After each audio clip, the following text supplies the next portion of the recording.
네가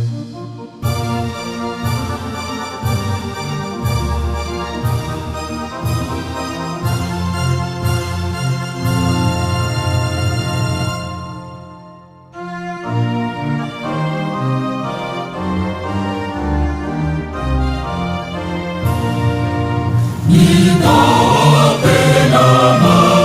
몸이 두꺼워 가다 이내 궤파에 빼놓져 두고 네가 앞에 네가 앞에 나마 몸이 두꺼워 가다 이내 궤파에 빼놓져 두고 네가 앞에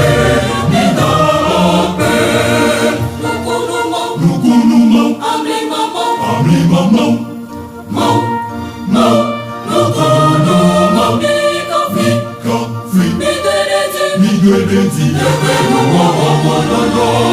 Ikafi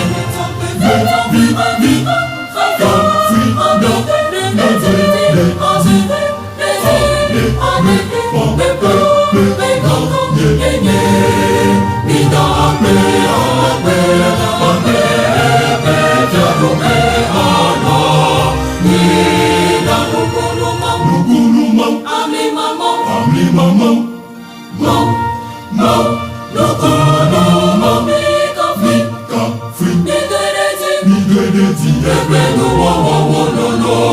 Ikafi